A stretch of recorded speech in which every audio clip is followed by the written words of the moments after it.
Mark Guehi bukan hanya sekedar bek muda potensial yang tampil konsisten bersama Crystal Palace. Ia adalah prototipe modern center back yang semakin langka, kuat dalam duel, nyaman dalam penguasaan bola, dan memiliki kecerdasan posisi di atas rata-rata. Dalam lanskap taktik sepak bola masa kini yang menuntut bek tidak hanya bertahan, tetapi juga membangun serangan dari bawah, nama Guehi mencuat sebagai salah satu talenta Inggris paling matang dalam generasinya. Ketertarikan Liverpool terhadap sang pemain bukan isapan jempol belaka. Ini adalah indikasi nyata bahwa klub mulai memetakan masa depan lini belakang mereka pasca era dominan Virgil van Dijk. Di usia 24 tahun, Guehi telah mengoleksi lebih dari 100 penampilan di Premier League. Sebuah angka yang menunjukkan konsistensi, bukan kebetulan. Bukan hanya bermain, ia adalah pemimpin di lini belakang Palace. Tak jarang ia diberi kepercayaan mengenakan ban kapten, menggambarkan kepercayaan dan karakter kepemimpinan yang ia bawa sejak usia muda. Dari sisi statistik, ia mencatatkan tingkat keberhasilan tackle dan intercept yang tinggi, serta menunjukkan progresi passing yang impresif,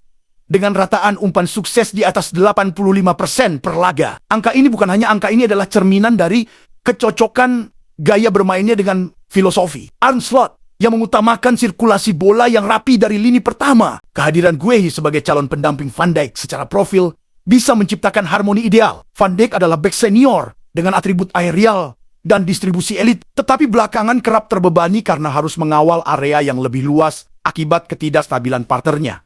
Entah itu Konate yang rentan cedera, atau Gomez yang inkonsisten. Guehi, dengan kecepatan dan agresivitasnya dalam mengisi ruang, bisa menjadi balance breaker dalam skema back for Liverpool. Ia mampu mengcover ruang saat fullback naik, cakap dalam duel 1 lawan 1, dan punya insting untuk menutup celah antar lini. Kombinasi ini memungkinkan Van Dijk kembali ke peran naturalnya sebagai leader of the game, memimpin garis pertahanan dengan lebih efisien tanpa harus keluar dari zona nyaman. Lebih dari sekedar tandem taktis, transfer ini juga merupakan langkah regenerasi strategis. Van Dijk kini telah memasuki usia 33 tahun. Fase di mana intensitas fisik dan durability mulai menurun. Tak peduli seberapa elit kemampuan teknisnya, dalam konteks ini, Guehi tidak hanya datang untuk menemani, tapi perlahan menggantikan. Ia bisa belajar langsung dari salah satu bek terbaik dekade ini, sambil menjadi tulang punggung baru yang akan menopang fase transisi Liverpool di bawah Slot.